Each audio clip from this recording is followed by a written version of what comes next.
Good morning बच्चों। आज मैं आपके लिए लाया हूँ आदित्य प्रकाशन की संपूर्ण हिंदी, वो भी शॉर्टकट तरीके से, जिसको आप पढ़ने के बाद में आप किसी भी पेपर को निकाल सकते हैं। यह मेरी ट्रिक है।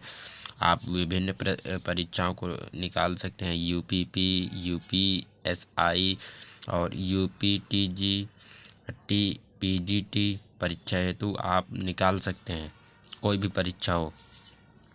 तो यूपी पुलिस कांस्टेबल और यूपी लेखपाल के लिए तो ये बहुत ही इम्पोर्टेंट है। आज की हिंदी बहुत ही मेन होने वाली है। तो चलिए स्टार्ट करते हैं। तो देखिए, वर्णों का व्यवस्थित क्रम। तो वर्ण, अक्षर जिसको तोड़ा ना जा सके उसे वर्ण कहते हैं।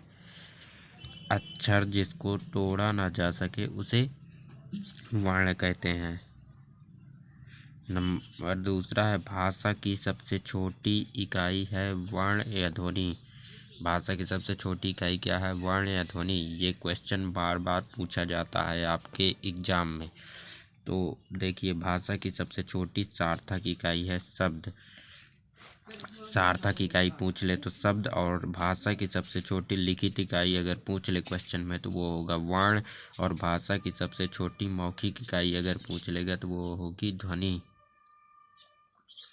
बात करते हैं अगले क्वेश्चन के बारे में। तो देखिए, वर्ण के भेद। वर्ण दो प्रकार के होते हैं, स्वर और व्यंजन। आपने वर्ण पढ़ा होगा छोटे में, तो स्वर और व्यंजन ये तो आपको बताया होगा, लेकिन स्वर कितने प्रकार के होंगे ये नहीं आपको पढ़ाया होगा। तो आज की इस वीडियो में मैं आपको पढ़ाऊंगा कि स्वर कितने प्रकार के होते हैं, व्यंजन कितने प्रकार के होते हैं। तो देखिए, स्वर, जो भी वर्ण स्वतंत्र रूप से बोले जाएं उन्हें स्वर कहते हैं। उदाहरण आ, ई, ऊ, ऋषि, ए, आए, ओ, आओ, और अन और आ। यहाँ पर देखिए, आ होता है विसर्ग, और अन और आ दोनों होते हैं अयोगवाय, और अन होता है अनुखार। तो इतने स्वर होते हैं हिंदी में, इतने स्वर होते हैं। देखिए, लिखने के आधार पर स्वरों की संख्या है 11। अगर कोई पूछ ले, पेपर में आ जाए कि लिखने के आधार पर स्वरों की संख्या बताइए, तो आपको बता देना है 11 होते हैं। और बोलने के आधार पर स्वरों की संख्या पूछ ले तो आपको 11 बता देना है, क्योंकि ऋषि को छोड़ देना है। जब आप बोलेंगे स्वर तो ऋषि को नहीं गिनेंगे। आप इस तरह पढ़ते हैं, छोटा बड़ा, छोटी बड़ी, छोटा ऊ बड़ा ऊ, ए आए ओ आओ अन आ। आप ऋषि को नहीं पढ़ते हैं, तो इसलिए बोलने के आधार पर स्वरों की संख्या एक घट जाती है, वो 10 हो जाते हैं, ऋषि नहीं लिखा जाता। तो स्वरों के भेद है। तो देखिए, स्वर 3 प्रकार के होते हैं, हास्य स्वर, दीर्घ स्वर, प्लुप्त स्वर। तो हास्य स्वर, ऐसे स्वर जिनको बोलने में कम समय लगे उसे हास्य स्वर कहते हैं।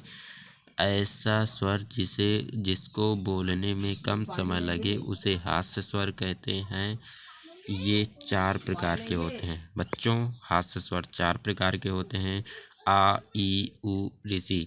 हास्य स्वर पूछ सकता है पेपर में कि ये ऑप्शन दे देगा, इनमें से एक तो रख देगा, उसमें से पूछेगा कि आपको बताना पड़ेगा कि इनमें से हास्य स्वर कौन है। तो देखिए, हास्य स्वर 4 होते हैं, आ, ई, ऊ, ऋषि।